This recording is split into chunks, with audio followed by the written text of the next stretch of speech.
Good morning and happy Friday to you. It's April the 25th. I'm Lindsay Hausman. This morning, we begin with a moment of pride, not just for us here at the Sheriff's Office, but for all of Beaufort County. This week, several of our own were honored for going above and beyond the call of duty. On Wednesday, Sergeants Christian Anderson and Christopher Partridge received the prestigious South Carolina Sheriff's Association Medal of Valor.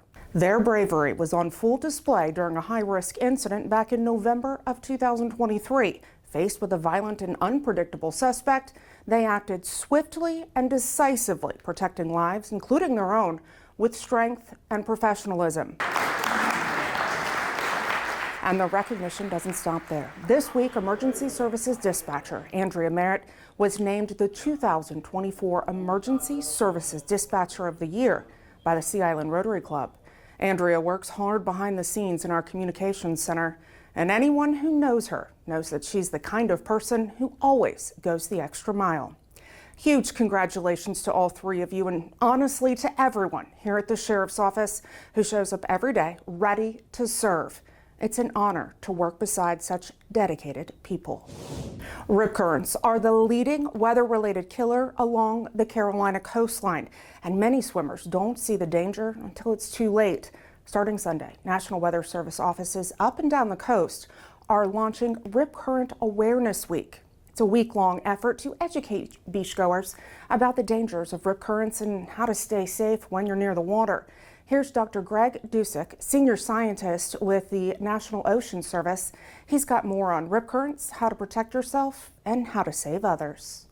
If you get caught in a rip current, you want to know your options. The first thing is to relax. Rip currents won't pull you under. They'll just pull you away from shore. If you can, swim out of the current along the beach and then back to shore at an angle following the breaking waves. If you can't escape, float or tread water while you wave and call for help on shore. But you also want to know your options if you're on shore and you see someone caught in a rip current who needs help. First, stay calm and take 10 seconds to think through your options. Alert lifeguards or someone on the beach. If there's no one to help, call 911. Look for a flotation device or anything that floats and see if you can get it to the person without entering the water.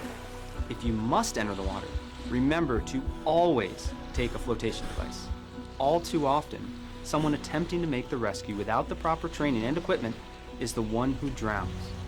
Don't be a victim. Protect yourself so you can protect others. Remember to always be aware of potential hazards and that ocean conditions can change quickly. And if possible, swim near a lifeguard.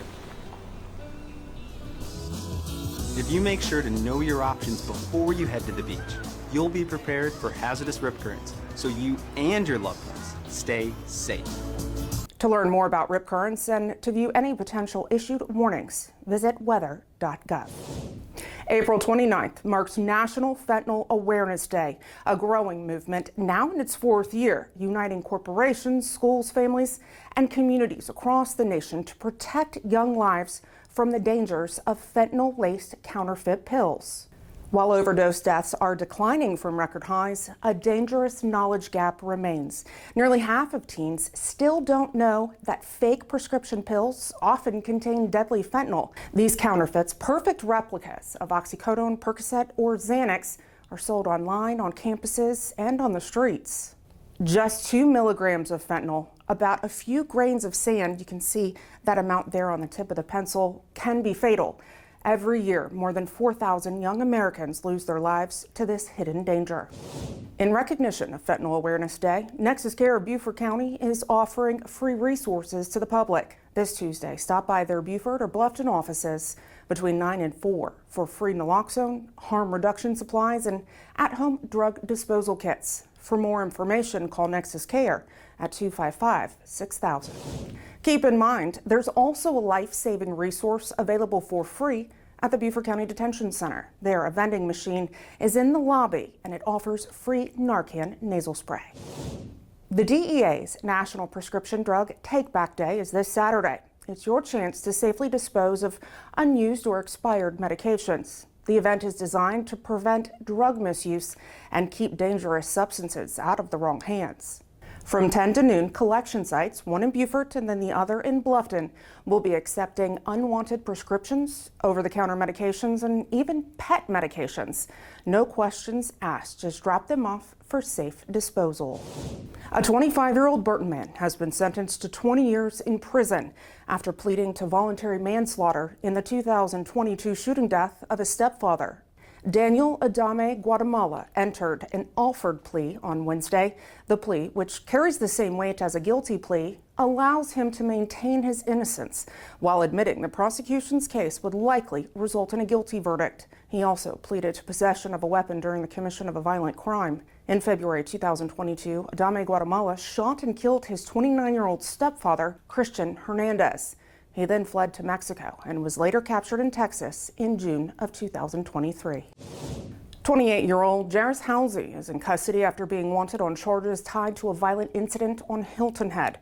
Halsey was arrested Monday on outstanding warrants for first-degree burglary and domestic violence of a high and aggravated nature. The charges stem from a September 2023 case where Halsey broke into a woman's apartment armed with a gun, assaulted her, and then threatened to kill her. It was a powerful evening of unity, healing, and awareness at USCB in Bluffton as the community came together for Take Back the Night. The event, hosted by Hopeful Horizons, aimed to give voice to the victims and survivors of sexual violence and to raise awareness about the impact of abuse in our community. Lieutenant Danny Allen spoke on behalf of our agency, sharing support for survivors and stressing the importance of community involvement. We're proud to stand with Hopeful Horizons in their mission to end child abuse, domestic violence, and sexual assault. A county-wide cleanup is happening today from 8 to noon. Volunteers will be hard at work along Beaufort County roadsides and in public spaces. You're asked to stay alert and use caution, especially when driving near cleanup zones. Well, April is no tolerance month in South Carolina for uncovered truckloads, a top source of roadside litter. Beaufort County is cracking down. Drivers without tarp-covered loads could face penalties. To help, crews are giving out free tarps and resident guides at county convenience centers. For more information, call Beaufort County Solid Waste and Recycling at 255-2735. Let's tarp those loads and take pride in our community. Annual oyster shell reseeding efforts are underway at several boat landings across Beaufort County. This project is part of the South Carolina Department of Natural Resources Shellfish Ground Management. The schedule for this year's reseeding is there on your screen. It runs through the end of May. The boat landings will remain open to the public. However, you can expect increased truck and barge traffic while crews reseed oyster beds. And road work is underway across Beaufort County. Crews started work this week. Weather pending, it'll take place every day for the next 2 weeks. Lane closures will be in effect each day, 8 to 5. Flaggers will be on site to direct traffic. Please use extra caution in the work zones. Many thanks to Will Branch Early College High School for inviting us to attend its Career Day. It was an excellent opportunity to meet students, 9th through 12th graders, who are taking important steps in their career planning. And many thanks to Dataw Island for once again hosting first responders for an annual luncheon and golf outing. We appreciate all the support that you show us throughout the year. There's no shortage of ways to enjoy the weekend in Beaufort County, from heartfelt remembrances to live music, shopping, and spring fun. In Beaufort, join Friends of Caroline Hospice for the 5th annual Release and Remember event at the Henry C. Chambers Waterfront Park. For $12, you can release a butterfly in memory of a loved one. Pickup starts at 10 with a special program and release at 11. All proceeds will support local hospice care. Over in Port Royal, it's a double dose of community fun from 11 to 4. Don't miss Spring Fest 2025, hosted by Zenden, a celebration of small businesses, great food, and good vibes. Then from noon to 2, the Port Royal Police Department invites families to its Spring Fling at Live Oaks Park. Games, food, and plenty of family-friendly fun there. In Bluffton, head to Tanger Outlets for a spring social that's from 11 to 1. It's complete with sweet treats, live music, and even a pop-up dog park. And on Hilton Head, wrap up your Saturday with a powerful stage production at Christ Lutheran Church starting at 4. The show takes you on a journey through the lives of two dream makers, Robert Smalls and Dr. Martin Luther King Jr. Remember, you can always reach out to me with questions, comments, ideas, and more. My email is lindsay.hausman@bcgov.net. Make sure to connect with us on all of our digital and social media platforms. We've got a lot of great content that we share to keep you informed. Thanks for watching this week's episode. We'll see you next week. Stay safe.